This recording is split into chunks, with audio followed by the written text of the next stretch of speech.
السلام عليكم ورحمة الله وبركاته.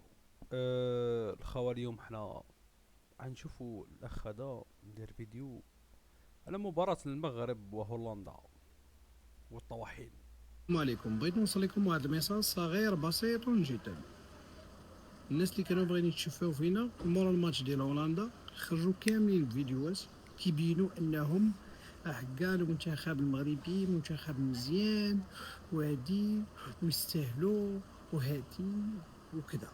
انا نقول لك هما باقي ما لعبوش، حيدوا عليهم العطره باش الا مشاو تقصاو ما يدوا عليهم حتى واحد.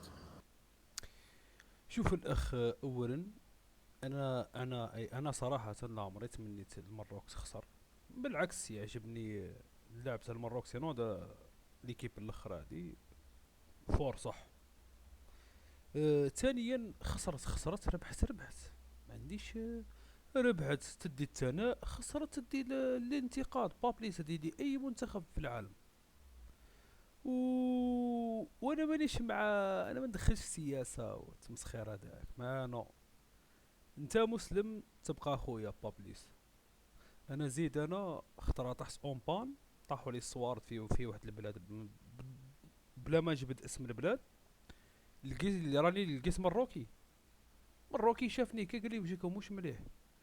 قلت له والله والو، قلت له والله اني رايح لبلاصه هكا. قال لي هضر معايا، انا قال لي وجهك مش مليح. قال لي وجهك او صفر ومداير ومش نورمال، اهضر لي واش تحق.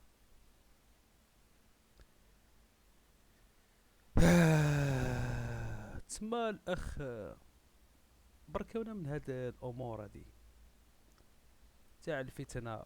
خليونا من الفتنه وخليونا من التمسخير هذاك.